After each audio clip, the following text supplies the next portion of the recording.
Welcome to the first of a series of the Beyond Food webinars. I'm your host, Andrew Ngui, coming live to you from the Massachusetts Institute of Technology. A little bit of a housekeeping agenda right now. This is going to be a live discussion around my favorite topic, food. And we will be taking questions. We will be taking questions on YouTube Live. Throughout the discussion, basically what's going to happen is that you would listen to the featured guest today and think about the really challenging questions that you want to be asking them. So at the end of the call, at the end of the webinar, when we close off the discussion, you're going to have the opportunity here to ask those questions to our featured guest today. So without further ado, I'm going to introduce them. So with me today are my guests, Anson Chiu from the Haoshi Foundation in Taiwan. And then we have Jeff Anderson, Chief Operating Officer of Manus Biosynthesis. He is also a MIT graduate. And we also have Nidhi Sharma, who is a MIT Bootcamp alumna. She's a social entrepreneur.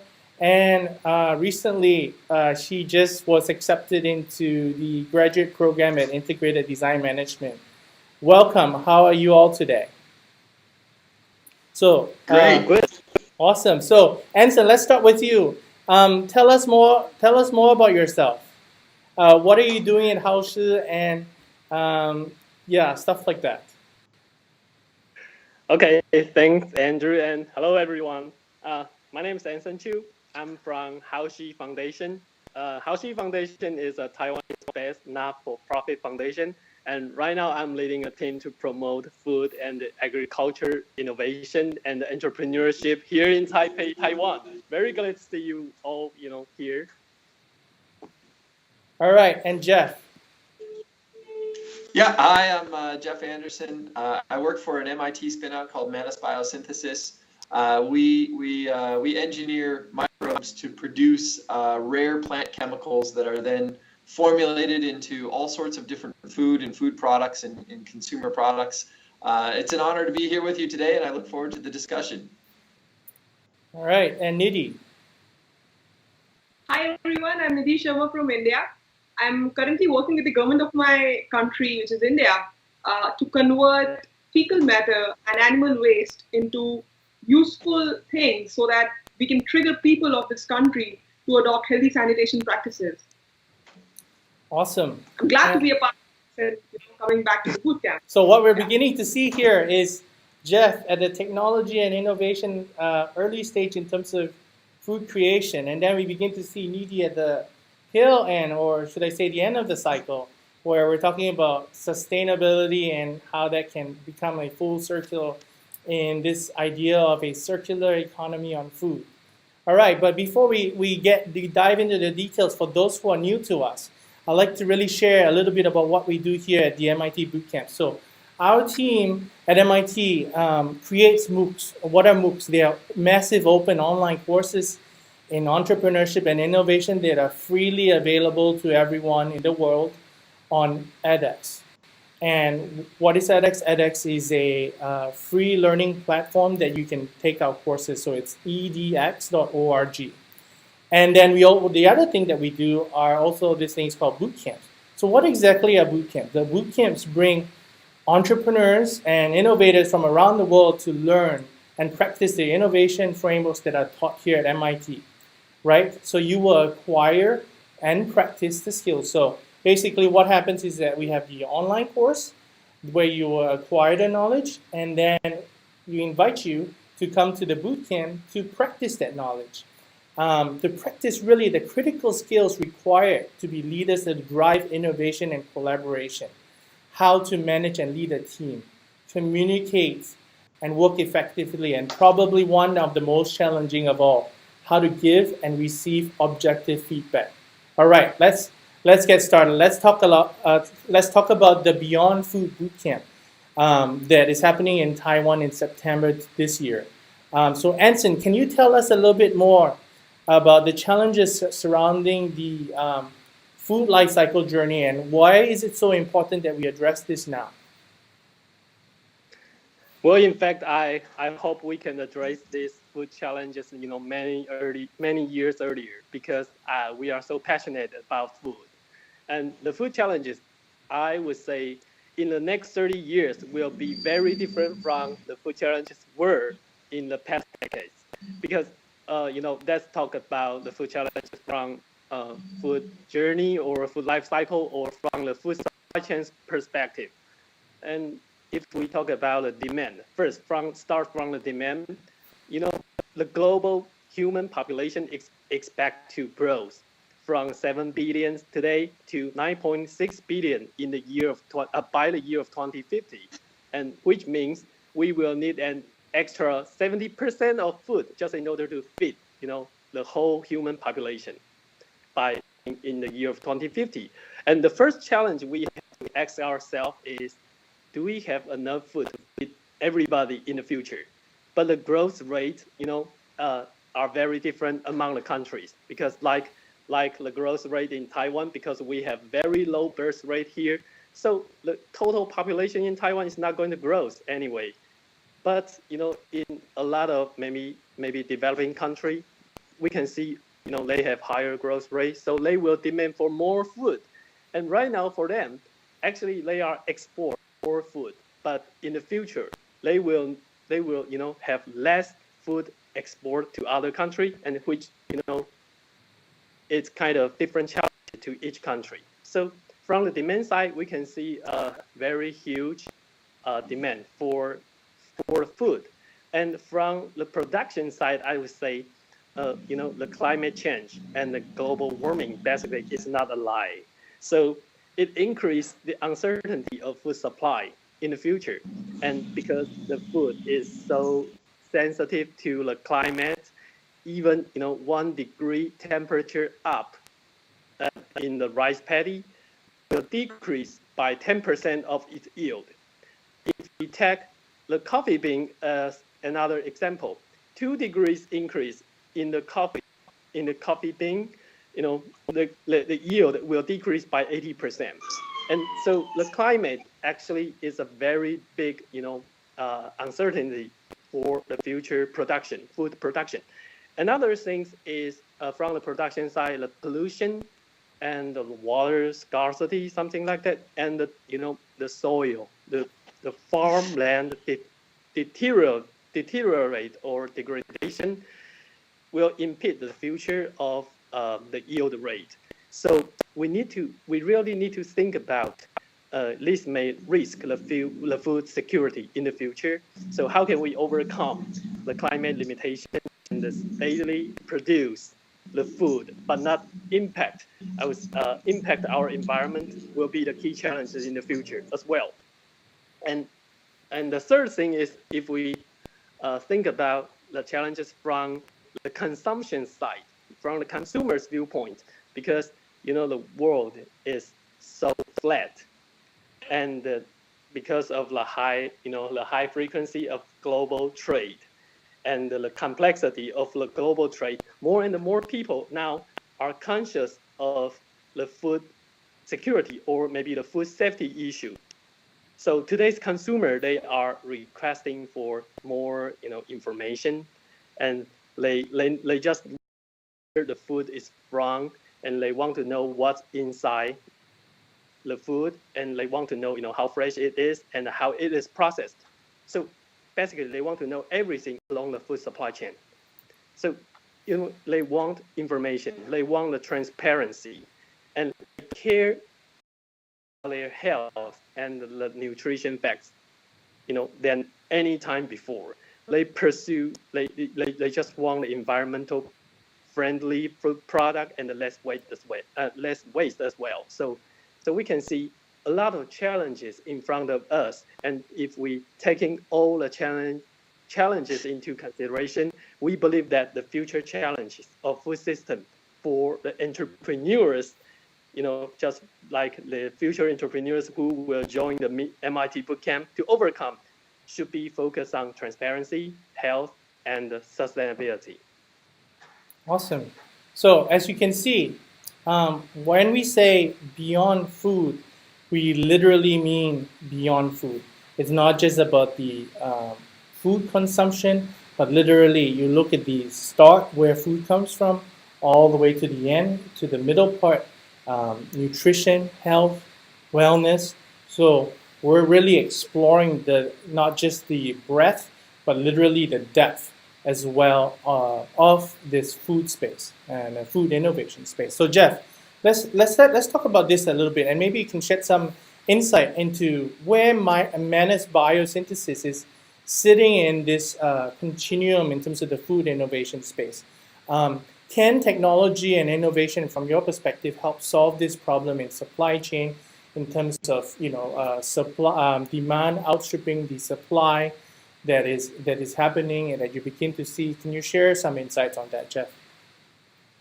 Oh, sure. Yeah, absolutely. I think, it's scary to think about all of the challenges that are facing humanity as we grow, but it's very, very encouraging to actually know that there are just tremendous tools that are being developed that will enable us to deal with many of these problems. And I think, Manus Bio is very focused on converting some of those tools, some of those developments, those technological developments over the last 10 years into new and very sustainable and very low cost production sources of natural chemicals. And if I had to categorize, I think there are two different technologies that are really revolutionizing food. The first would be CRISPR-Cas9. It's another, depending on who you ask, from UC Berkeley, you believe it's a UC Berkeley invention, but really, from our viewpoint, it came out of the Broad Institute. So there's literally a line outside of the Broad for people looking for licenses to CRISPR-Cas9, and it's a way of engineering plants without actually engineering them to do what it is you need them to do, and it's a phenomenal technology. So Jeff, I'm going to interrupt you for a little bit here, because not everybody here understands what this CRISPR thing that you're talking about. Would you mind sharing a little bit about that, at the sort of little bit? Well, I would rather actually talk about advanced fermentation. Oh, perfect. Which is what we do. So CRISPR-Cas9 is a phenomenal technology, really making a big impact. But I think an equally, if not more impactful technology is advanced fermentation, which is the manufacturing of natural products through fermentation, which is a very natural process. In fact, it is my own opinion, natural fermentation is probably the original food processing technology that became available to humanity, thousands of years ago. And a little bit about this later on, but it's also theorized to be what was the catalyst for bringing humans from hunter-gatherer societies into plant cultivation societies. So it's a very ancient technology that has been developed and is now being revolutionized through new tools that were developed through the life sciences and enable us to do some very, very exciting things. So one of the things that we think is going to be very, very impactful moving forward is the harnessing nature's chemistry, right? Nature is by far the most amazing chemist on earth, right? Nature creates diversity through chemistry that we can only dream of through synthetic chemistry, through traditional chemistry. And these chemicals are inherently bioactive, right? Nature doesn't produce things that don't do things. It doesn't waste carbon, doesn't waste energy. So the chemicals that nature produces have been harnessed by humanity for 1,000 years, right? So almost every essential oil, right? They come from plants. They're very, very bioactive. One of the things, so they're used in flavorings today, in fragrances, cosmetic active ingredients. They're basically used in almost all consumer goods, right? Like all non-electronic consumer goods, all consumables has some sort of natural ingredient involved in it. And so what we're doing is we're enabling the production of drop-in replacement natural chemicals and natural ingredients, as well as the production of very, very rare and very, very highly potent and very novel natural chemicals as well. So there's a whole class of chemistry that's out there, very potent natural chemicals that are inherently rare in nature, right? Nature doesn't waste energy. So if you have a very potent chemical, it's going to be produced in very scarce quantities. And so many of those compounds have been elusive in the mass production due to this scarcity. And through fermentation and through advanced biotechnology, we're actually able to harness and produce these compounds at very low price. This is going to make an enormous difference within the food system. So what we're seeing today is the emergence of chemicals that were traditionally rare. So chymosin, right? Chymosin is the enzyme that's used for the cultivation of cheese. Traditionally sourced from the stomach lining of baby cows, now is sourced through microbial fermentation. You have very rare, phenomenally tasting zero-calorie sweeteners, right? So within the stevia plant, you have a number of different compounds. The rarest of those compounds has a phenomenal taste profile, tastes just like sugar. But they're so rare within the plant, they cannot be cultivated from traditional agriculture. Fermentation is changing that equation, where we're now able to source these compounds with a cost and use less than high fructose corn syrup. So suddenly we're able to access very novel, very high-performing products and to launch them into the global community at very, very low prices. So I think it's going to play, advanced fermentation is going to play a very, very important role in shaping the future of food. That's awesome. And then, you also talked a little bit about the story about why people used to drink more beer than water. Would you mind sharing about that? Absolutely. So fermentation is the process of basically using microbes to do what you want, right? So microbes will consume sugars or starches or a whole wide array of different raw materials, and then through their metabolism, they will either secrete certain chemicals or excrete certain chemicals.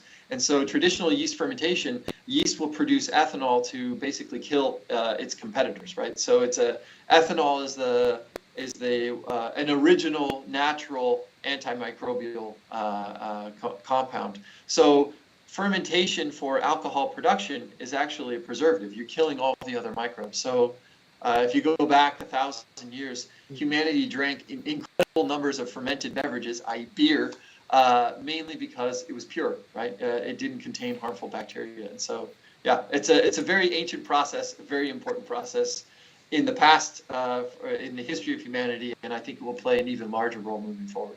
Awesome. So just to recap, so now we begin to see this whole issue of, all the flavors, the spices, and all these things that we hold dear and are valuable to us in this whole idea of food creation and cooking and everything else. And so what happens when the supply here outstrips the demand, and how is this going to work? And we'll go on to Nidhi right now. She's going to be sharing a little bit about what she does, but at the same time, Nidhi, can you also share about the impact and scale at which this whole issue of food and food and innovation and beyond food, the entire life cycle journey of food, how is that impacting India? How is that impacting the sustainability component? Can we provide, around the globe, are we truly able to provide the amount of food that's required for consumption? And please share your perspective on that. Yeah. So, Andrew, I would say that as Anson and Jeff already pointed out that, it is very important to produce the right amount and, the correct amount of food, especially in view of the growing population all the world around. But at the same time, it is also very important to manage the poop that you're producing. So, because otherwise, 100 years back or 200 years back, what used to happen was people would, traditionally just shit out in the open, and because there wasn't such a huge population, so nobody cared, and it was going to be automatically converted into decompose and all those things. But right now, where there is such an explosive growth rate about population, there is hardly enough land to provide to the masses for living. So in view of that, it is also very important to make sure that the waste that you are generating is also converted into something. At least it is managed well, and especially if you are able to convert it into something worthwhile, if you are able to convert it into something that people can use, if it can be offered as an incentive for people to move from those open defecation practices to some healthy sanitation practices, I think it's a great plus. So especially in view of India, where there is a lot of food available on a lot of farmland, which is already being used to create a lot, to cultivate a lot of food. I would say that you know, it's really important that that the waste that is generated, it gets converted to something that is reused, by taken up very enthusiastically by the community. So what government of India is doing right now is that they, especially so India is particularly divided into two parts.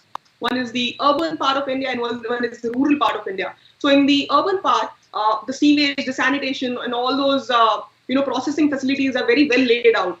But however, in the rural part of India, these sanitation and the sewage processing facilities, there are no sewage treatment plants per se, because they are very costly to set up and all those things.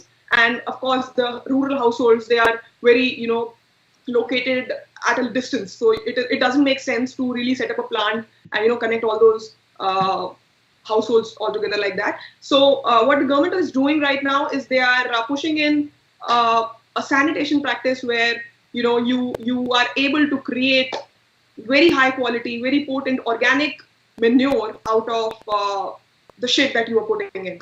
So what I am currently doing is that I am trying to drive behavioral change.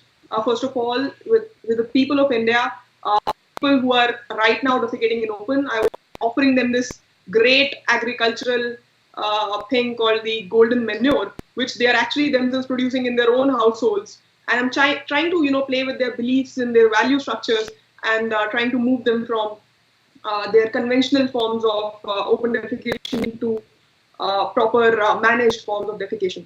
So what we do is we have two pits, in the so it's basically called twin pit structure. So what we do is there are two pits, and you fill up. So it's the pans and those toilets. They look very similar to whatever people have been using the world around. But the difference is in the substructure, where one pit fills up with the fecal matter at a time, and when it is filled up, you start using the second pit. And as soon as you disconnect the first pit, it starts fermentation on its own. And within 6 months, you have a heap of organic fertilizer for your use in your own agricultural land. So otherwise, this would come at a huge cost, but yes, you're getting it for free. That's awesome. All right.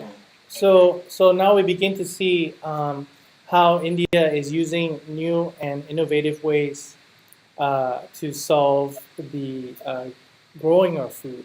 But at the same time, Nidhi, can you also share how does this idea of using human waste, this whole idea of perception of using human waste, then that you then upcycle or transform into organic fertilizer for crops? Like, can you share more about the perception in India, and maybe it's time for discussion and conversations around shifting those perceptions?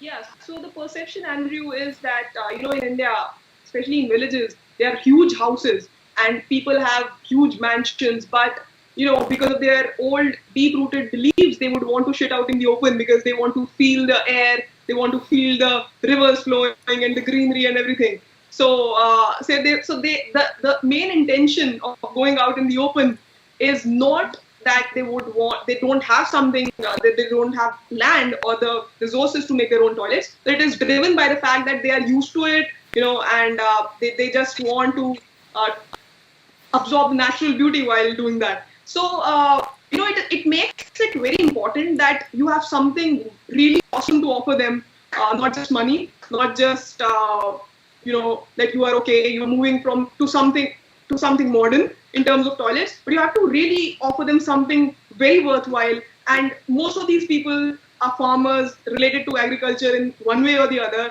And what better thing to offer them than having, to offer them a great organic manure, which can certainly make sure that the crops that they're sowing, they have some value addition. So the point is that you need to offer them something really great that otherwise they might not be able to find out in the market, right, at any given price. So this is something that is really awesome. This manure that they're getting is totally great in quality. It is something that they cannot purchase at any price in the market. And this is what is driving people to shift from the open defecation practices to managed defecation. Okay, so this is awesome because suddenly not only are you providing significant value proposition in terms of getting so-called free fertilizer for agriculture, but you're also stopping or hopefully trying to address the open defecation issues that are happening, that are unsanitary, that are safety and all those other issues that are happening in India. So now we begin to see that there is actually this idea of a circular economy around this food innovation space, which is really apt because this is why we're calling it Beyond Food, right? The next bootcamp is going to be about the Beyond Food journey. So it's not, again, not just about the food space itself and how you serve, how you prepare food and how you deliver food to consumers, but really the entire journey of the food space. And so let's come back to Anson. Anson, tell me more. We're going to be in Taiwan. Why do you think it is so crucial to focus on this Beyond Food journey in Taiwan? Like, can you explain more about what role does Taiwan play in sort of the global food journey in the perspective of the production of food, consumption, all the stuff that happens throughout the entire space? Can you share a little bit more about that, Anson? Yeah, I just want to add something before I introduce. Yeah, sure. The type. Yeah, because I want to say, wow, it's really beyond food. Because Nidhi's example is kind of wow. Your idea is big because you really reduce the chemical fertilizer by using what I would say is a natural fertilizer to apply on the crop to help growing the crop. Wow, it's amazing. I like it. I like your idea. And regarding Taiwan, because why it's so crucial to Taiwan, why we want to introduce MIT Beyond Food to Taiwan. From my point of view, Taiwan is such a small island.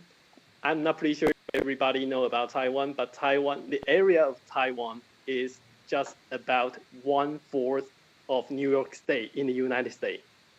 So it's only 1/4 of New York State, and it's very small island, but we have like 23 million people in the island.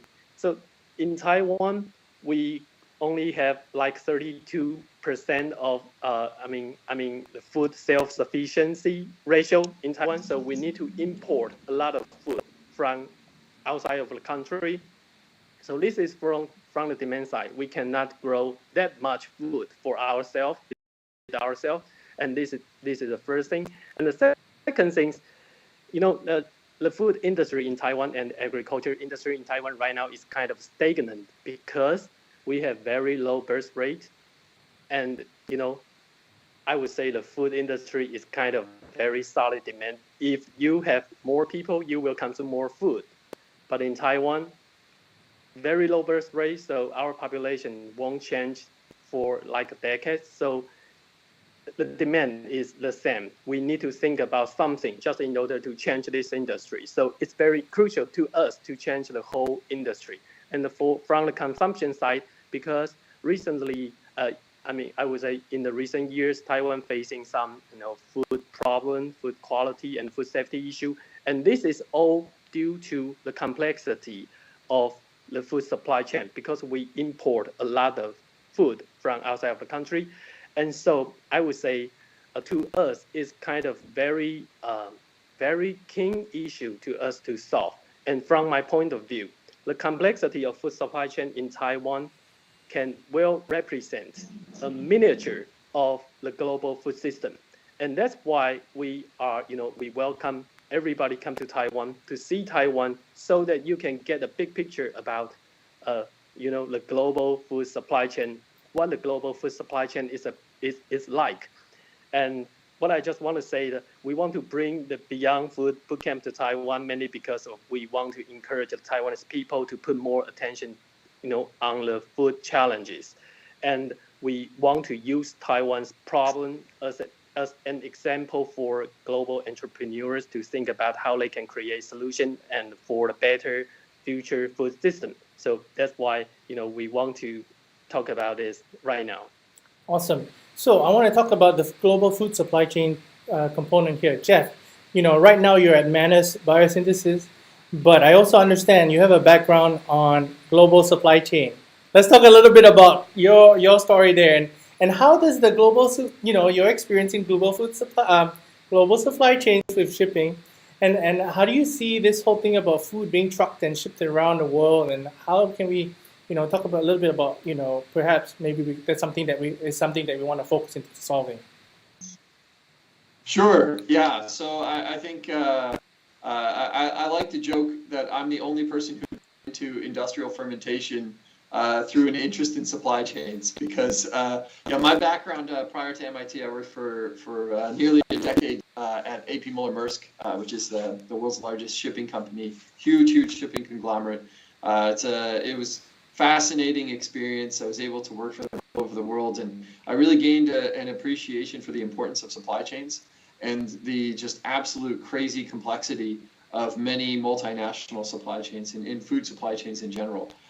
It's an absolute train wreck, some of these supply chains. They're so complex. You look at many processed food ingredient manufacturers, they could be sourcing from hundreds, if not thousands of different origins all over the world for rare and particular ingredients. And one of the biggest challenges that comes from these agricultural supply chains is that they're volatile by nature. So Anson, you mentioned the challenges with climate change. When you get 1 degree change, it can change the yields. But for many flavor ingredients, it will also change the composition of molecules that are produced. Right. So this has a huge impact. That means that the flavor oils of last year no longer taste like the flavor oils this year because we got more sun, or because we got more rain, or because I moved production from this part of the island to another part of the island.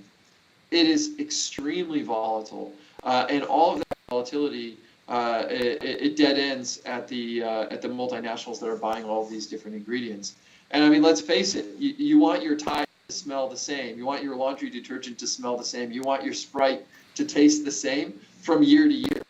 So dealing with the quality variance and dealing with the volatility in price, it's really, it's not a small task. And I got a firsthand view of that when working in shipping, and I certainly see that now in working in food supply chains as well. Awesome. Nidhi, any thoughts to share on the global food supply chain from the perspective of India? Well, again, coming back to India, I'd like to emphasize that the production of food as of now is not a big challenge in India. There is lots of land available, and there are lots of people who would, happily be farmers and work on developing those kinds of crops, and right. But the problem, the major concern is, yes, the supply chain, that whatever food that you're producing, you're also taking it to the rest of the country for consumptions properly. Because most of it could be perishable and all those things. So the supply chain is, of course, as Jeff mentioned, is really critical. Then the second thing is, yes, of course, as I come back to the management of the waste that you are producing, it just not need be fecal matter. It could be, for example, there is wheat. So the crop of wheat, it has a lot of waste in the form of the body of the plant that is left out after you extract the eatable out of it. So how do you really recycle it, or how do you better upcycle it? How can you put all those things into better use and better use with time? So that is something which really calls for innovation and is a great space for now. Awesome. And so we're going to shift topics a little bit here. We talked about the Beyond Food life cycle and journey. We talked about the challenges from Taiwan's perspective, from our perspectives, how technology and innovation is going to be able to hopefully solve these problems, especially related to raw materials and agriculture and growing. And in the future webinars, you begin to see more of all the nuances, the plethora and diversity and the depth and breadth of these new ventures that are being created now to address these challenges. But I'm going to shift a little bit of a focus right now to the bootcamp. So you went to the bootcamp just last summer. Can you tell us a little bit more about your bootcamp experience? What was that like for you? And very plainly, was it impactful for you? And how has that helped you shift or your trajectory in terms of where you wanted to go? Sure. So I attended class 4 of the MIT Global Entrepreneurship Bootcamp last summer. And, before attending the bootcamp, I was working on an ed tech startup here back in India. I had been working on it for a few years. I was also churning in revenues, but the revenues were not enough to expand the team and to take the operations, to a scale. So, but yeah, I was breaking it even, and therefore it was incentive enough for me to keep continuing. However, to give a brief background, I come from an engineering background, so I'm a good engineer. I would make things well, but I did not even understand anything about what a pitch is or how, what those financial projections are and how do I see myself a couple of years hence, right? So I was just going with the flow. So after attending the bootcamp, I understood the entire picture of the projections, how I should be seeing myself in the next 6 months or 1 year, and if the thing that I was doing was good enough to translate into numbers enough to to enable me to expand my team and expand my operations and take my concept countrywide and then internationally.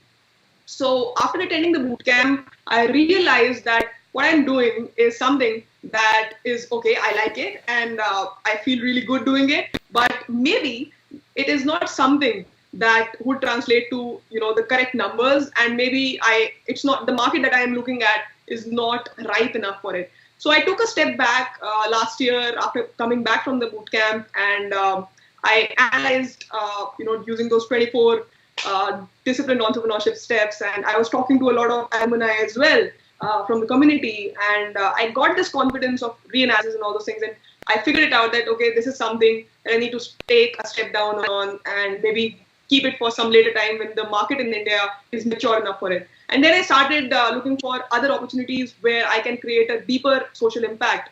And so it led me to doing what I'm doing right now. And all through this, the community that I have, the people that I've been in touch with because of the bootcamp, they have been very supportive. And, I would not be wrong if I tell you that if there is anything in my mind, if there is any topic that I come, to think of, I would definitely have somebody to talk about it in the MIT community that I'm in touch with. So that's really wonderful. You have you have somebody to talk about anything that you can think of. So that is wonderful. And then, last year I also was working with the bootcamps team while finding out the right set of people for class 5. And because I'm not a very people's person and I'm not really good interacting with people, I'm not really good selecting people for the right roles. So, I think that that is the case. So, the experience working with the interviewing team of the MIT Bootcamp, it exposed me to how one can look through people and what they're thinking, how their mindsets are, how you play around with their beliefs and values. So that was something really awesome that the community exposed me to. And so new things have been happening after I've come back. And one big thing that has happened is, of course, I got through the graduate program at MIT. So that is a big milestone in my life. So that is one of the major takeaways from the bootcamp, I would say. And if the bootcamp wasn't there, maybe I would not have even thought of applying, because the bootcamp essentially taught me that I need to think big. So that is the biggest takeaway that I would say. So yeah. So 2 things I just thought of today. This is not your first exposure to the food journey. So can you share a little bit about the prize-winning awesome project you guys did at the bootcamp? What were you trying to do? So our pitch was around this, that we were trying to create something great out of organic waste. So there would be orange peels and all those things, and how can we cater to the waste problem in countries like Mexico, etc. And how can we create something great out of it? So one of us had a patent about in one of the manufacturing processes of converting organic waste, organic peels, into a polymer. So we worked on that, and we were able to come up with an idea where we could convert that organic waste into something really reusable, such as cheap 3D printing filament, which would also be cheaper, faster, better in quality in comparison to the existing filaments in the market. So that was something that we worked on. And of course, it was again the upcycling part of it. And yes, of course, it was 1/10 cheaper in comparison to the existing options available in the market. So yeah, it was offering a two-sided benefit to the people that yes, they would be conscious that they were using something environmentally friendly, but yes, it is a lot cheaper, and that is absolutely a better advantage. So yeah, this Awesome. was something that we thought about, and we also won. Yay! Yeah, and then talk about who you met a lot of interesting people that you traditionally would not get to meet either on the street or in your classroom. Can you share a little bit about who you met that you thought was really impactful to you? Yeah, so I mean, to be very honest, this was the first international exposure that I had ever had, and it made me very so. So as a matter of fact, I didn't have a lot of money to come to the boot camp. Those $10,000. So the day I got the acceptance letter from your end, it was a fight or flight mode for me, and I quickly set up a crowdfunding campaign, and then I wrote to a lot of people. People started contributing in from all over the world, and then there were a few people who actually. So I was able to generate the entire cost of attendance from philanthropists from all over the world. So that was a great thing. And then before 5 days before flying, my visa got rejected, and that made me bold enough to write to everyone from the US president to the Indian prime minister and everyone in between. So that was a funny story, and I finally got the visa, 2 days before flying. Wow. That was great. And yes, of course, then the people that I met at the boot camp, they were really, game changers in the way. So there were people, 19-year-olds who had done absolutely stunning things in their lives, and there were people who were 60-year-olds who were competing with all of us to stay 22 hours every day. They were awake 22 hours, and it was so inspiring to see that people at 60 years of age, they're so motivated, and they would do it. So if they can do it, why can't you do it? So of course, and there were 7 people from all the different continents in my team, and we actually had trouble initially understanding each other's accents, and we used to write on the whiteboard sometimes to make sure that there is no communication problem. So that was the scenario. So, but everything worked out in the end, and we stayed together, and we were through. Awesome. Thank you, Nidhi. Thank you for that wonderful sharing of what the bootcamp experience was like for you. And let's go to Jeff now. Jeff, you were a mentor at one of our previous bootcamps. Can you share a little bit about, you were a mentor? What was it like for you to get to meet all these people that is just like amazing, and how you're helping them to achieve so much more than they're achieving right now? And how does that compare to your experience at MIT as well? Sure. So it reminded me very, very clearly of the experience at MIT, the whole thing. And I think there were 3 words that I would say summed up the experience for me. First is intensity. It's very intense. Right? It's a lot of work, and it's very intense. And the people that you meet are very intense. And that's great because you're also intensely challenged. And so the only way that you can get through those types of challenges is with energy, passion, and intensity. And then the last is inspiration, and I think that comes as a result probably of the previous 2. But if I had to summarize it in a nutshell, it's an exceptionally difficult and an exceptionally intense experience. You will be challenged in ways that you didn't know that you could be challenged, and at the end of it, you'll be that much more fulfilled by it. And I think as far as inspiration, what I got was being inspired as much as Nidhi did by those around me, right? Like you're inspired by the ideas, by the execution, by the accomplishments of those around you. And that then creates a challenge, right? It forces you to up your game. So I think it's an immensely positive experience. It may not be an experience you want to repeat very soon, but it's a very positive, intense, and life-changing potentially experience. Yeah, so let's talk a little bit about the experience. So the bootcamp is 6 days, and you start literally from zero. You come, you apply, and then you come with your idea, but at the same time, you have to form a team. and then at the end of the sixth day, literally you're pitching to investors and serial entrepreneurs. But can you share, Jeff, from your perspective, like that journey to you? You know, like you see people trying and iterating and iterating and iterating, and then the magic happens on the Thursday to Friday morning. Yeah. Can you talk a little bit about that? Absolutely. I think you get a very consolidated experience, right? It's an experience where you'll it's a very scientific method, right? You have a theory and you test it. You have a theory and you test it. You have a theory and you test it. It's fail, fail, fail, fail, fail, fail, fail, fail, fail, succeed. Oh wow, we're on to something. and that's literally it. Except instead of that taking weeks or months or days, it's consolidated into a very, very short amount of time, which I think actually adds, it enriches the experience. So, that would be my experience, is that there will be a lot of failures, but it makes the success that much more fulfilling. And for me, really, to reframe it, because I've been through that process as an alumni, as an alum from the program too, really, is not just about failing, but really about perhaps reframing to say, I just found another way that wouldn't work. And Nidhi, Yeah. your experience with your team and what happened, can you share between the where you were on the Thursday night, and I'm focusing very specifically at the Thursday night mock presentations, to the time presentation on demo day, the Friday that happened. Can you share a little bit more about that, and what was the experience like in your perspective? Yeah, so I think we, if not more than that, I think we pivoted some 6 or 7 times in those 3-4 days.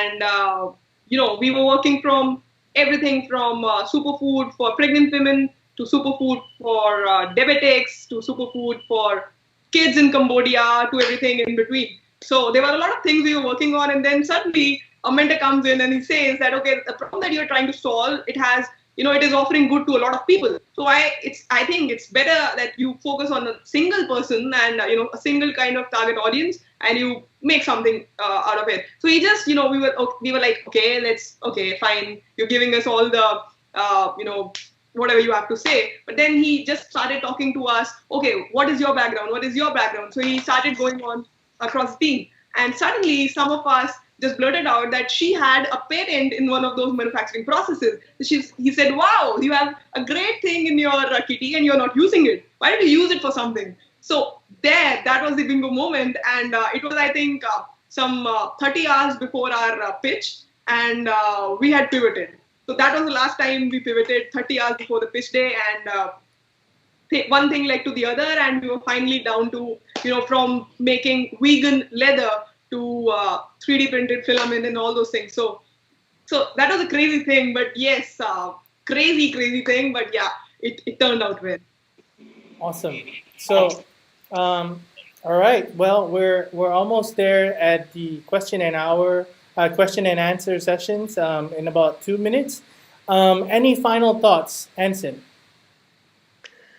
Well, regarding the intensity, I am so impressed about the MIT Bootcamps, because, this is probably the most unique entrepreneur training I've ever seen, in the world. So I'm so look forward to see all the participants come to Taiwan and join the MIT Beyond Food Bootcamp in Taiwan. We expect to have, everybody created some kind of innovative way to solve the food challenges. Awesome. Jeff? Yeah, I have to say, I think that of all the different boot camps and of all the different topic areas, this is by far the most interesting. This is, you look around society and think about what aspects of society have been disrupted by technology, and most of them have, right? But there are a few holdouts, and food really is one of them, right? Our food system hasn't really changed in the last 50 years. There have been some minor tweaks, but now what's happening within food, from the ground up, from consumers, demand for transparency, demand for sustainability, demand for healthy food, as well as from the supply side, right? The technologies that are disrupting the food space. This is an incredibly interesting area. It will be disrupted. It is in the middle of it. Yes. We don't really know how, right? Yeah, but correct. It's going to be changed. And I can't think of a more fulfilling area to do, right? To work in, right? You're going to change, innovate and make a difference. And I think that's very exciting. Awesome. Nidhi. Yeah, so one final concluding remark to make from my end. That sustainability, all those things.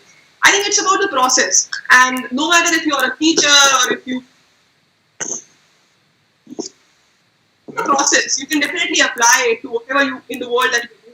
So I think learning the process, learning the science is important. And if you know it for activities such as food this time, I think you can go back and apply the same thing to your own activity, and it will be really, really beneficial.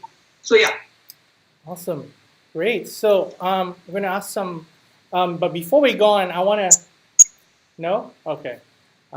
So we're going to get into the questions now. It's we have 10 minutes for questions. So feel free to jump in, Anson, Jeff, and Nidhi. I'm going to read through the questions here.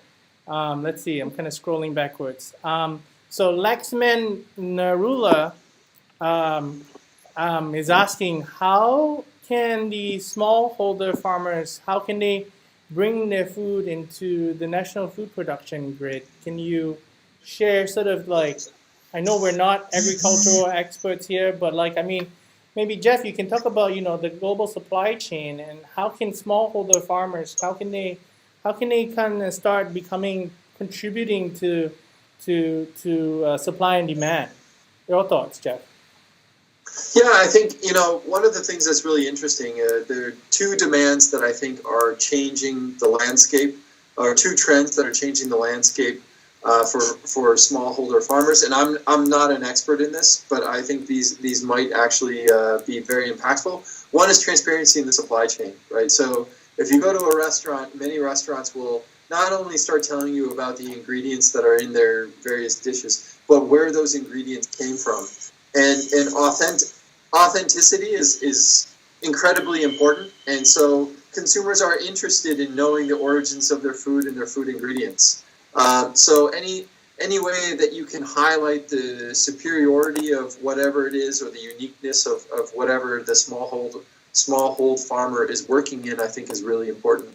The other is the regionalization of food. So there are, you know, obviously multinational giant food companies, but what we're seeing is there's an re-emergence of regional food, processed food companies. And I think that this is largely shaped by the demand from consumers. So I don't have any specifics as to how smallhold farmers can increase their sales, but I think that those are two trends that will be impacting smallhold farmers in the future. And I think that this is a question that's a fantastic challenge for teams at the bootcamp. Figure out different solutions, and this would be a wonderful discussion in September. Absolutely. So let's talk a little bit about, you know, I think it was Zainab that was asking things about, you know, do I have to bring an idea into the bootcamp? And I would say, you know, probably not ideas, but start thinking about problems that you want to solve and to be very, very specific about the problems. Because, you know, for example, I want to solve the global food supply chain, but which area of it? So in the perspective of the last question, you know, if smallholder or small crop or small producer farmers are interested in solving those kind of problems, what specific focus? So where we see this happening is really in getting the deeper level of specificity in terms of the problems that you want to solve. So moving on to, and by the way, Nidhi and Anson, do you have anything else to add with regards to the small scale producers and the challenges that they face in terms of getting their produce out there? Well, in my point of view, if the small farmers, you want to get into the global market, I would say the first thing is you need to identify who you are going to sell. You need to really understand the target audience, who are the target consumer you want to sell, who are the target audience, and where is the target market. And so the first thing is you need to really know who needs your product, and this is the first thing. And the second thing is how can you satisfy them by providing your product?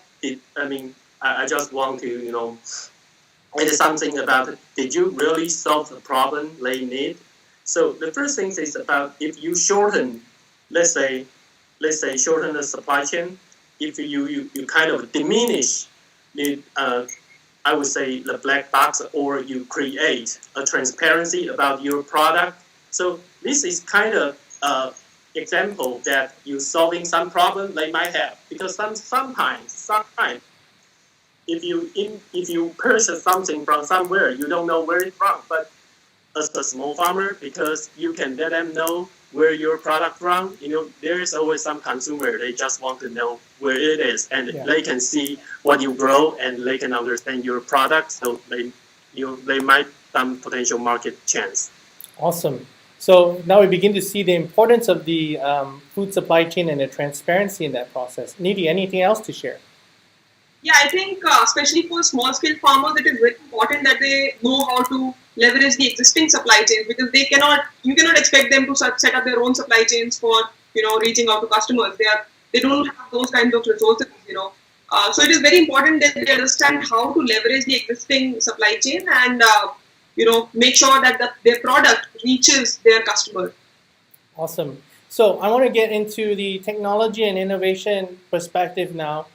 Shifting gears a little bit. So Shahroz Habib from Pakistan is asking, how can artificial intelligence or machine learning or some sort of technology innovation impact in both positive and negative ways in terms of food supply chains? Who would like to start? How about Jeff? Anson, let's start with you. Well, I think AI, I'm not an AI expert, but I would say, for many countries, because they have a very big size, a big area of farm, you just don't have that many, farmers, or, it needs a lot of labor just in order to grow the crops or something like that. You need kind of AI or robots to help you, reduce the labor cost. And it's a good thing from this kind of perspective, but if I would say technology is always good. Just, it's always good. It can help people to, reduce some kind of cost and help the efficiency. But it depends on how you use them. Awesome. Nidhi, anything to share from the technology side? I guess, especially taking into consideration the farmers of India, I would say that these guys generally do not have access to a lot of technology. So if there can be a supply chain of providing technology to these people, I think that is a great space to explore. So even if you are able to, tell them, so whenever you are putting in artificial fertilizers in the soil, for example, you need to put in the right amount of fertilizer and for the right amount of nutrition that you're giving to the soil. So if you're able to, on the spot, in the real time, if you're able to analyze the quality of the soil and what element do you actually need to put into the soil at that point of time, I guess it would be, even this simple solution would be wonderful for the farmers of India.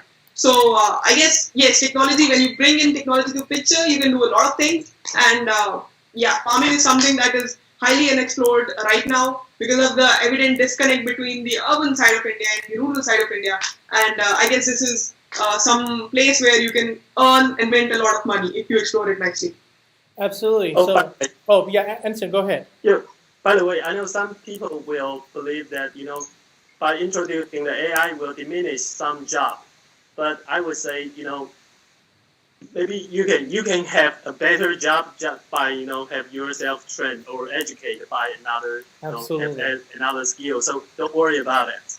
Yeah, and definitely to add further to that, really, if you look at the concern with the advancement of technology and the concern that there's going to be an elimination of jobs, I think there's actually going to be a shift really into new work streams and new responsibilities, because it's only those who refuse to adapt and evolve that are really going to be left behind. But if you're willing to learn, if you're willing to get on this track called the lifelong learning journey with the bootcamps, with our programs here, really, I don't see that you would be out of a career and the opportunity to accelerate and grow in the direction that you want to go. It's really up to you. And so we're looking for people who are highly motivated with great impacts that are wanting to do something. If this is you, you should be applying to the bootcamp. And as you can see from today, we have Nidhi, we have Jeff. These are incredible people that are going to be featured. There are going to be more people like this that are going to be featured. Bootcamp alums that are going to be featured on future webinars on Beyond Food. A few more things that I want to address in the questions. Unfortunately, today we were unable to address all the questions. We were out of time. But John Teo asked one really interesting question. How can we use circular design to restore, regenerate, and sustain the global food supply? I'm going to start. My background's in design. IDEO recently launched this thing called the Circular Design Guide. You can look that up on the web. What the idea here is, before, we're looking at the experience as a start to end journey.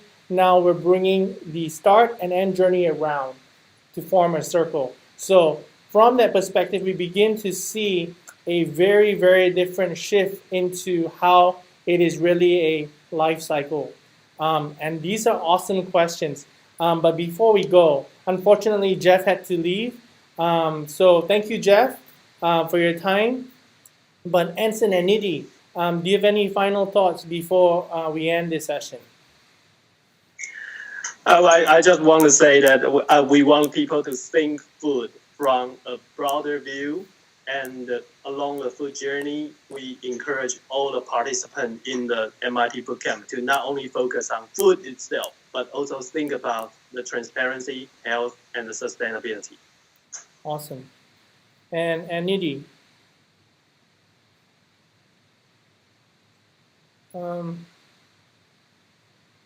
People from all over the world who are very, they are highly selective, and they have accomplished in their own life. They are really accomplished, and it's a great opportunity to learn from their lives and their cultures. And it was a great exposure for me, and for I'm sure for all of us who attended the boot camps up till now. And I guess if you get selected, it's a wonderful opportunity, once in a lifetime kind of an opportunity to go and drink from the fire hose itself. Awesome. Well, thank you to our special guests for today. Thank you, Anson. Thank you, Nidhi, and thank you, Jeff. We look forward to continuing our discussion. But until the next time, we wish everybody who's attending this webinar the very best. If you would like to sign up for future webinars, we'll be sharing that through the Eventbrite registration that you have. Oh, Jeff is back. Hey, Jeff. I think your battery died. I was just saying thank you. My battery died. That's what I thought. Thank you, Jeff. We're waiting for you. I'm very sorry, especially as you get to the technology section. Oh my gosh! Yeah, speaking of technology. and that's the thing, at MIT we face the same technological challenges that you face out there. It's the same. But yeah, thank you everyone. Thank you for joining us today. It's been awesome. I hope this has been valuable for you. You've learned something new today, and we invite your comments and feedback. Email us at bootcamp@mit.edu. And I was just saying earlier, we're going to be sending out more. We're going to set up more webinars on the Beyond Food series. We're going to be featuring mentors. We're going to be featuring bootcamp alums that are working very, very specifically in these spaces. And so that's going to be something that you can look forward to in the coming days. We're going to be sending that out. So until the next time, thank you very much. Thank you, guys. And we wish you a good weekend. All right. Bye for now.